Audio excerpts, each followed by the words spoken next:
साथियों, 26 नवंबर के महत्वपूर्ण संविधान दिवस पर आपको बहुत बहुत शुभकामनाएं। भारत का संविधान हम सबके लिए बहुत महत्वपूर्ण है। यह हमारे अधिकारों को, हमारे कर्तव्यों को, सबको पूरी तरह से डॉक्यूमेंट करता है। भारत में प्रजातंत्र है। भारत फेडरल स्ट्रक्चर के अंतर्गत एक कार्य प्रणाली के अंदर काम करता है।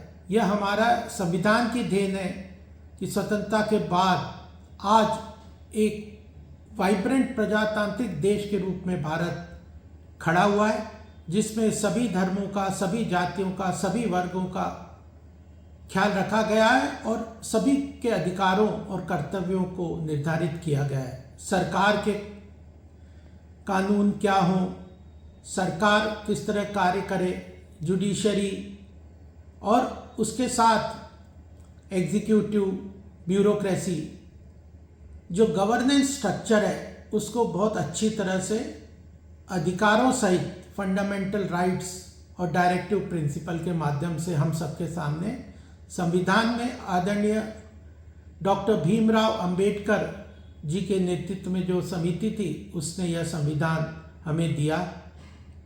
राजेंद्र प्रसाद जी का भी बहुत बड़ा योगदान, जो कॉन्स्टिट्यूट असेंबली के अंदर जो डिबेट हो रहे थे, उसके चेयरमैन के रूप में बहुत बड़ा इसमें योगदान है। इतने महत्वपूर्ण दिन को संविधान दिवस के रूप में सन 2015 में आदरणीय मोदी जी ने देश के स्वतंत्रता के 65 वर्ष बाद इसकी घोषणा की। कांग्रेस जो और उसके अपोजिशन के साथी जो कुछ महीनों से इस बात की गुहार लगा रहे हैं कि हम संविधान के रक्षक हैं, उनसे हम पूछना चाहते हैं कि क्यों 65 वर्ष लग गए, जिसमें ज़्यादातर सत्ता में कांग्रेस और उनके साथी थे।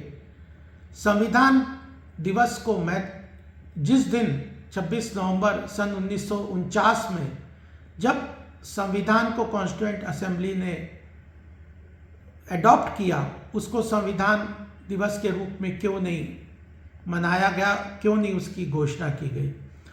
जब 2015 में मोदी जी ने पार्लियामेंट में इस विषय को रखा, 2 दिन के इस बहस में कांग्रेस और उनके साथी कह रहे थे संसद में कि जब हमारे पास 26 जनवरी है तो हमें अलग से संविधान दिवस क्यों चाहिए। संविधान की महत्व, संविधान का आदर और संविधान के ऊपर चलने के लिए प्रतिबद्धता कांग्रेस ने अपने किसी भी कार्यकाल में नहीं दिखाई। सन 2015 के बाद जो अंबेडकर जी को इस देश में स्थान मिलना चाहिए, या संविधान को जो आदर और रिकॉग्निशन मिलनी चाहिए, वह कांग्रेस ने कभी नहीं हमारे सामने दिखाई है। मोदी जी के नेतृत्व में संविधान को मजबूत करने के लिए कई महत्वपूर्ण इनिशिएटिव लिए गए। संविधान का एक महत्वपूर्ण पहलू है धारा 370। फेडरल स्ट्रक्चर हमारे देश का महत्वपूर्ण स्ट्रक्चर है, जिसके अंदर लगभग 36 के करीब यूनियन टेरिटरीज और स्टेट्स हमारे देश में है। उनका कोऑपरेटिव फेडरलिज्म के रूप में वो काम करते हैं। लेकिन एक प्रदेश था जो इस संविधान के अंतर्गत, भारत के संविधान के अंतर्गत नहीं आ रहा था। उस वक्त उसके ऊपर लागू नहीं होता था जब तक कि स्टेट असेंबली उसको पारित ना कर दे। आर्टिकल 370 का एब्रोगेशन आदरणीय मोदी जी के नेतृत्व में सन 2019 में 6 अगस्त को किया गया। संविधान के अंतर्गत एक बहुत डायरेक्टिव प्रिंसिपल में सरकार की बड़ी जिम्मेदारी है कि इकोनॉमिकली वीकर सेक्शंस को भी रिजर्वेशन मिले। मोदी जी के नेतृत्व में ही इकोनॉमिकली वीकर सेक्शंस को अलग से जो रिजर्वेशन की बात रखी गई और उसको लागू किया गया। ओबीसी को महत्वपूर्ण स्थान और उनको ओबीसी कमीशन को संवैधानिक दर्जा आदरणीय मोदी जी के नेतृत्व में ही दिया गया। संविधान का एक लक्ष्य उद्देश्य है कि समाज के गरीब, पिछड़े वर्ग, सभी क्षेत्रों में उनको अधिकार मिले, उनके अधिकारों की रक्षा हो और उनके विकास और उनके उत्थान के लिए सरकार काम करे। ओबीसी कमीशन तो बनाया, लेकिन उसे संवैधानिक दर्जा आदरणीय मोदी जी ने दिया। कांग्रेस से मैं ये भी पूछना चाहता हूँ कि 1975 में जब आपातकाल लगाया और जो संविधान ने मौलिक अधिकार हर आदमी को दिए हुए फंडामेंटल राइट्स, उनको सबवर्ट किसने किया? उस वक्त कांग्रेस की सरकार थी इंदिरा गांधी के नेतृत्व में। उन्होंने सारे फंडामेंटल राइट्स 1975 में ख़त्म कर दिए और लगभग 1,36,000 लोगों को पॉलिटिकल प्रिजनर्स के रूप में, जो प्रजातंत्र के लिए मजबूती से खड़े थे, उनको प्रजातंत्र को ख़त्म करने के उद्देश्य से डिक्टेटरशिप अपनी लागू करने के हिसाब से 1,36,000 लोगों को जेल में डाला।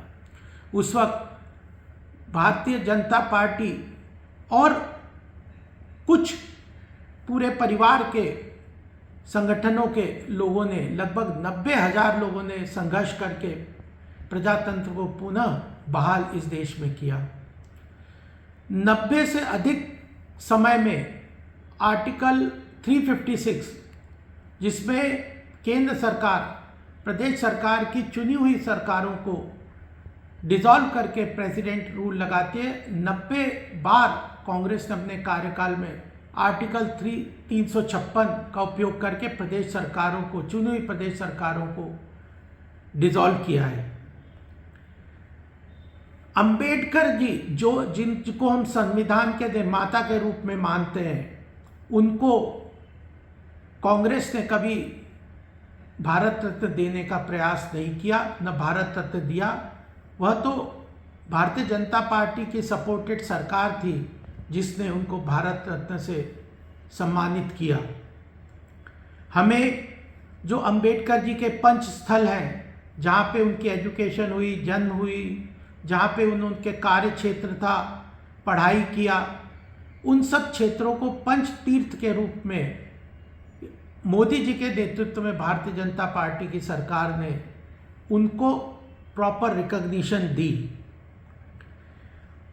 हमारे देश में संविधान कहता है कि धर्म के आधार पर कोई रिजर्वेशन या आरक्षण नहीं दिया जाएगा। कांग्रेस अलग अलग इलेक्शंस में minority appeasement, vote bank politics को आगे बढ़ाने के लिए ओबीसी, दलित वर्ग और ऐसे जिनको संविधान में अभी आरक्षण मिला हुआ है, उन लोगों का आरक्षण छीन के, उन लोगों का कोटा छीन के धर्म के आधार पर माइनॉरिटीज़ को रिजर्वेशन देने की बात करती है। ये क्या संविधान के अनुसार कार्य है? मुझे लगता है कि आज संविधान के दिन में हम सब लोगों को स्पष्ट रूप से कांग्रेस अपोजिशन का जो भ्रम फैलाने वाला जो दुष्प्रचार है, उसको एक्सपोज करना चाहिए। उस सही जानकारी के साथ हमें कॉन्स्टिट्यूशनल डिबेट, अगर हमारे को सुविधा हो तो उसको पढ़ें।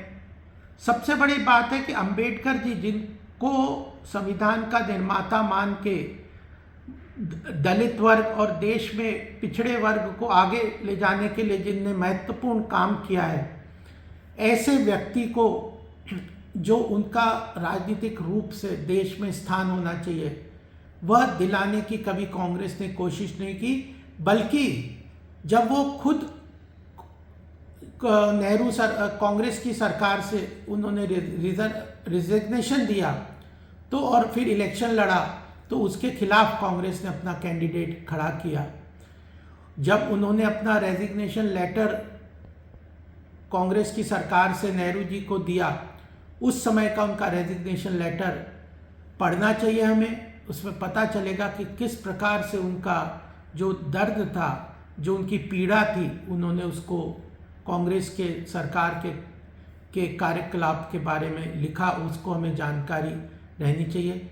अभी संसद टीवी के अंदर भी श्याम बेनेगल जी द्वारा निर्मित एक सीरियल फिल्म है Samvidhaan, glorious story of our constitution, उस सब को भी हम देखेंगे तो हमें पता चलेगा कि भारत का संविधान अपने आप में कितना महत्वपूर्ण है, इसने देश की उन्नति और देश के विकास में कितना बड़ा योगदान दिया है, और कौन लोग हैं जो इस संविधान के रक्षक के रूप में काम कर रहे हैं और कौन इस संविधान को अपने पॉलिटिकल फ़ायदे के लिए इस्तेमाल कर रहा है। इसका फ़र्क हम सब के सामने होगा। मुझे लगता है कि इस महत्वपूर्ण दिन के उपलक्ष्य में हम सब ये जानकारी ज़्यादा से ज़्यादा लोगों को साझा करेंगे, तभी हमारा जो भारत का स्वर्णिम काल जो आने वाला समय है उसमें हम संविधान के सही अर्थ को अपने देश में लागू कर पाएंगे। जय हिंद।